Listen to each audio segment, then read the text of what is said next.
دو ځل نېشنل وکړو، پروفیشنل مې په یو کال کې مې شپږ فایټه د پروفیشنل وکړل، 2 ځل مې نېشنل وکړو. په نېشنل کې یو ځل سیمی فاینل ته کوارټر فاینل پورې ما کړی. زما انټرنیشنل اوس زما تایلنډ ټور دی، د تقریبا چې 20 تاریخ به زما کیمپ لګي، هغه له به ځم، خو د بده مرغه د ریسپانس ضرورت یې هغه هلته شته نه. ما لا تر اوسه پورې ما په کراچۍ کې زما تقریبا زه د 14-15 کال نه باکسنګ کوم، لا تر اوسه پورې ما ته د ګورنمنټ یا د عوام یا د چا له طرفه یو شی نه دی میلاو شوی.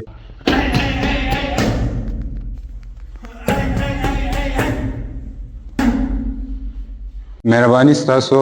زه د دې باجوړ اوسېدونکی یم، دلته کې زه شینکوټ کې اوسېږم، کراچۍ کې ګیم کوم او هلته کار روزګار کوم.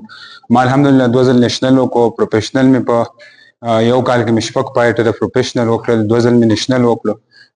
په نېشنل کې یو ځل سیمی فاینل ته کوارټر فاینل پورې ما کړی په نېشنل، او پروفیشنل میں الحمدلله شپږ فایټه کړي، شپږ واړه مې وین کړي.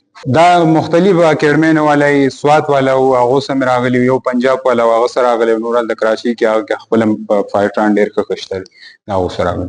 د دې دلته خو اکیډمي د رضوان بای اکیډمي ده چې دا کوم ځای دی، د دې خپله خرچه کوي، دا ټوله د دې کرایه، د دې خرچې، د دې ګلبز وغیره دا ټول په خپلو پیسو باندې اخلي. نن کې دلته چې دا کوم واړه دي، دا ګیم چې کوم دی دا د غریب سړي دی، دا امیر سړي ګیم نه دی.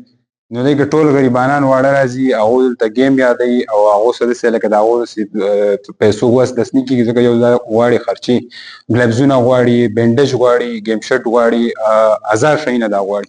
نو هغه دلته چې کوم خلک دی هغو دونه دلته د سپورټ هم نشته دی، او بلکې دا هم یو ځان له غریب روزګار کوي دلته. نو څه چې د دې خرچې شي او څه د دې کلب خرچې شي، نو دا دلته هم ډېره ګرانه ده، او ټیلنټ په باجوړ کې دومره ډېر دی چې زه تاسو ته ویلی نشم. زما انټرنیشنل اوس زما تایلنډ ټور دی، د تقریبا چې 20 تاریخ به زما کیمپ لګي، هغه له به ځم، خو د بده مرغه د ریسپانس ضرورت یې هغه هلته شته نه، څوک د ریسپانس کولو یې نه چې موږ سپورټ کړي یا داسې څه نور څه موږ پسې وکړي، هغه شته دی نه.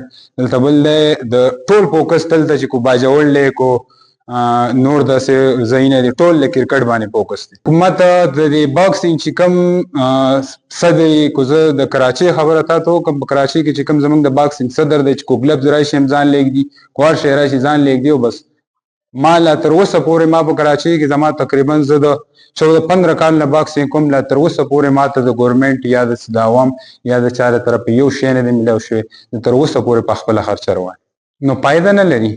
موږ رضوان سر روزانه چې کله یا فیسبوک کولاو کوم یا ټیک ټاک کولاو کوم، د رضوان ګیلې وکړي، خو ښاغلی هغه دومره ښه پلیر، یو دومره ښه فایټر، یو دومره ښه کوچ چې هغه ته څه نه وي، نو موږ پلیرانو څه بس.